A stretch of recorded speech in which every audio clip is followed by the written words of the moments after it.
ನಿನ್ನೆ ನಡೆದಿರುವಂಥ ಘಟನೆ ನಿಜವಾಗಲೂ ಭಾರಿ ದುರಂತ. ಇದು ಈ ರಾಷ್ಟ್ರದಲ್ಲಿ ಭಯೋತ್ಪಾದನೆ ನಿಂತಿದೆ ಅಂತ ಹೇಳಿದರು. ಈ ದೇಶದಲ್ಲಿ ಇನ್ನೂ ತಾಂಡವಾಡ್ತಾ ಇದೆ. ಸಾಮಾನ್ಯ ಜನರು ಕಾಶ್ಮೀರಕ್ಕೆ ಹೋಗುವಂಥ ಸಂದರ್ಭದಲ್ಲಿ ಈ ಥರ 40 ಜನರ ಮೇಲೆ ಅಟ್ಯಾಕ್ ಮಾಡಿರುವಂಥದ್ದು ಇದು ರಾಷ್ಟ್ರೀಯ ದುರಂತ ಅಂತಲೇ ತಿಳ್ಕೊಬೇಕು ನಾವು. ಇವತ್ತು ಈ ರೀತಿಯ ಘಟನೆಗಳು ಮರುಕಳಿಸಬಾರ್ದಾಗಿತ್ತು. ಯಾಕಂದರೆ ಇವತ್ತು ಮಂಜುನಾಥ್ ಅವರು ನಮ್ಮ ಜಿಲ್ಲೆಯ ಒಬ್ಬ ಯುವಕ ಇವತ್ತು ಮರಣ ಹೊಂದಿದ್ದಾನೆ. ಅವನಿಗೆ ಇವತ್ತು ಅವರ ಕುಟುಂಬಸ್ಥರು ದುಃಖಿತರಾಗಿದ್ದಾರೆ.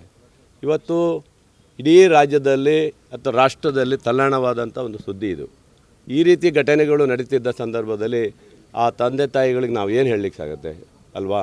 ಪಾಪ ಒಬ್ಬನೇ ಮಗ, ಮಗಳೊಬ್ಬಳು ಇರಬೇಕಿಲ್ಲಿ. ಒಟ್ಟಿನಲ್ಲಿ ರಾಜ್ಯದ 3 ಜನ ನಮ್ಮಲ್ಲಿ ಈ ಒಂದು ಟೆರರಿಸ್ಟ್ ಇದರಲ್ಲಿ ತೀರ್ಕೊಂಡಿದ್ದಾರೆ. ಅಂದರೆ ನಾನು ಹೇಳೋದಿಷ್ಟೇ, ಈಗಾಗಲೇ ನಾನು ಕೇಂದ್ರ ಸರ್ಕಾರದ ನಿಲುವುಗಳನ್ನು ಕೇಳಿದೆ. ನಾನು ಇಲ್ಲ ಅವರಿಗೆ ಬಿಡಲ್ಲ ಅಂತ ಹೇಳ್ತೀರಿ. ಪುಲ್ವಾಮಾ ದಾಳಿ ಆದಾಗೂ ನೀವು ಇದೇ ಹೇಳಿದಿರಿ. ಏನು ಹೇಳಿದಿರಿ? ನಾವು ಅವ್ರಿಗೆ ಬಿಡಲ್ಲ ಅಂತ. ಅಂದರೆ ಇದೇ ಥರನೇ ಹೇಳ್ತೀರಾ?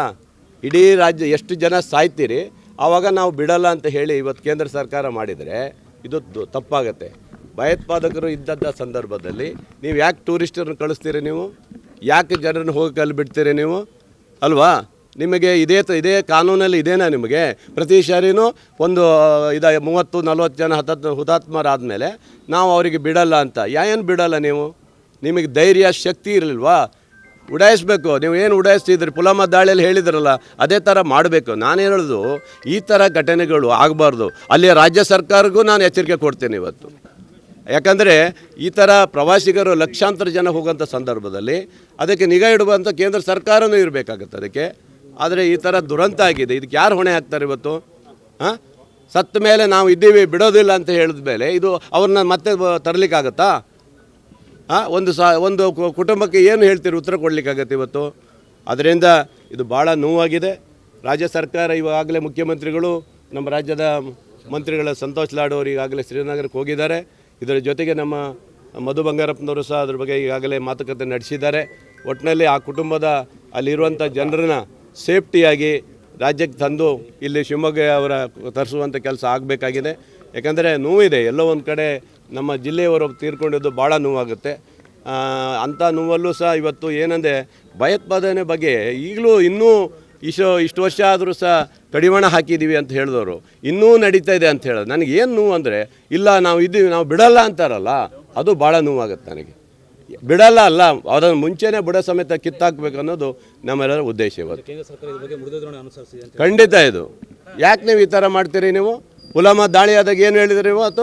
ಅವತ್ತು 40 ಜನ ಯೋಧರು ಸತ್ತು ಹೋದಾಗ ನಾವು ಬಿಡಲ್ಲ ಅಂತ ನೀವು ಒಂದು ಕಡೆ ಹೊಡೆದ್ರಿ. ನೀವು ಅದು ಹೊಡೆದ್ರೋ ಬಿಟ್ಟರು ನಮ್ಮನ್ನು ನೋಡಿಲ್ಲ ನಾವು ಅಲ್ವಾ? ಆದರೆ ಇವತ್ತು ಜನಸಾಮಾನ್ಯರಿಗೆ ಏನು ಹೇಳ್ತೀರಿ ನೀವು? ಕಾಶ್ಮೀರಕ್ಕೆ ಇವತ್ತು ನಿಮ್ಮದೇ ಹಿಡ್ತಾ ಇರೋದು, ನಿಮ್ಮ ಆಡಳಿತದಲ್ಲೇ ಇರುವಂಥದ್ದು ಎಲ್ಲ ವ್ಯವಸ್ಥೆ. ಹಾಗಾದರೆ ಟೂರಿಸ್ಟ್ ನೀವು ಹೋಗಬಾರ್ದಂತ ಈಗ ಪಾಪ ಅವ್ರ ಅತ್ತೆ ಹೇಳ್ತಾಯಿದ್ರು, ಸರ್ ಇಂಥ ಪ್ಲೇಸಿಗೆ ಯಾಕೆ ಸರ್ ನಮ್ಮ ಟೂರಿಸ್ಟಿಗೆ ಹೋಗಿ ಕಳಿಸ್ತಾರೆ ಸರ್? ಬಿಡಬಾರ್ದಾಗಿತ್ತು ಸರ್, ನಾವು ಸೇಫ್ಟಿಯಾಗಿರ್ತೀವಿ ಅಂತ ನೋವಿಂದ ತೋಡ್ಕೊಂಡ್ರು ಅವರು. ಆ ನೋವಿಂದ ತೋಡ್ಕೊಂಡಾಗ ಅರ್ಥ ಆಗುತ್ತೆ ನಮಗೆ. ಇವತ್ತು ಲಕ್ಷಾಂತರ ಜನ ಇವತ್ತು ಅಲ್ಲಿಗೆ ಬುಕ್ ಮಾಡಿದ್ದಾರೆ. ಎಲ್ಲರೂ ಈಗ ವಾಪಸ್ ಬರುವಂಥ ಪರಿಸ್ಥಿತಿಯಲ್ಲಿ ಇದೆ ಇವತ್ತು. ಆ ಥರ ಒಂದು ಟೆನ್ಷನ್ ಇವತ್ತು ಶ್ರೀನಗರದಲ್ಲಿದೆ. ಹಾಗಾಗಿ ಇಂಥ ಭಯೋತ್ಪಾದನೆಯನ್ನು ಬುಡ ಸಮೇತ ಕೇಳಬೇಕು. ಈ ರಾಷ್ಟ್ರದಲ್ಲಿ ಸುರಕ್ಷತೆ ಬೇಕು. ಯಾಕಂದರೆ ನಿಮ್ಮದೇ ಸರ್ಕಾರ, ಕೇಂದ್ರ ಸರ್ಕಾರ ಇದೆ. ಅಮಿತ್ ಶಾ ಅವ್ರ ಮಾತೆತ್ತರೆ ನಾವು ಬಿಡಲ್ಲ. ಅವ್ರದ್ದು ಇದೆ ಅವ್ರಿಗೆ ಹೇಳ್ತಾ ಇದ್ದೇನಲ್ಲ, ಅವ್ರನ್ನೂ ಖಂಡನೆ ಮಾಡ್ತಾ ಇದ್ದೀನಿ ನಾನು.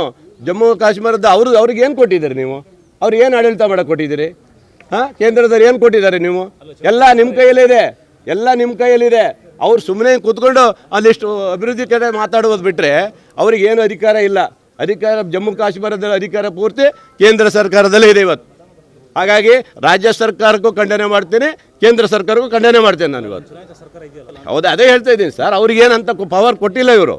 ಏನು ಪವರ್ ಕೊಟ್ಟಿದ್ದೀರಿ ನೀವು ಅಲ್ಲಿ? ಅವರು ಏನೂ ಇಲ್ಲ. ಸುಮ್ಮನೆ ಹೋಗೋದು, ಅಲ್ಲಿ ಕಾರ್ಯಕ್ರಮ ಮಾಡೋದು, ಬರೋದು, ಕೂತ್ಕೊಳ್ಳೋದು ಬಿಟ್ಟರೆ ಏನು ಕೆಲಸ ಇಲ್ಲ. ಅಲ್ಲಿ ಎಲ್ಲ ಆಡಳಿತವನ್ನು ಕೇಂದ್ರದವರೇ ಇಡ್ತಾ ಇದೆ ಇವತ್ತು. ಹಾಗಾಗಿ ಏನೇ ಇರಲಿ ಭಾಳ ನೋವಾಗಿದೆ. ಇಂಥ ಘಟನೆಗಳು ಮತ್ತೆ ಮರುಕಳಿಸೋದು ಶ್ರೀನಗರದಲ್ಲಿ ಆಗಬಾರ್ದು ಅಂತದ್ದು ನಾನು ಇವತ್ತು ಕೇಳ್ಕೊಳ್ತೀನಿ. ಕುಟುಂಬದ ಜೊತೆಗೆ ಇದ್ದೀವಿ. ಅವರ ಕುಟುಂಬಕ್ಕೆ ಏನಾಗಬೇಕು ಎಲ್ಲ ರೀತಿಯ ಸರ್ಕಾರ ಮತ್ತು ನಾವು ಅವ್ರ ಜೊತೆಗೆ ಸಹಕರಿಸ್ತೀವಿ ಅಂತ ಭರವಸೆ ಕೊಡ್ತೀವಿ.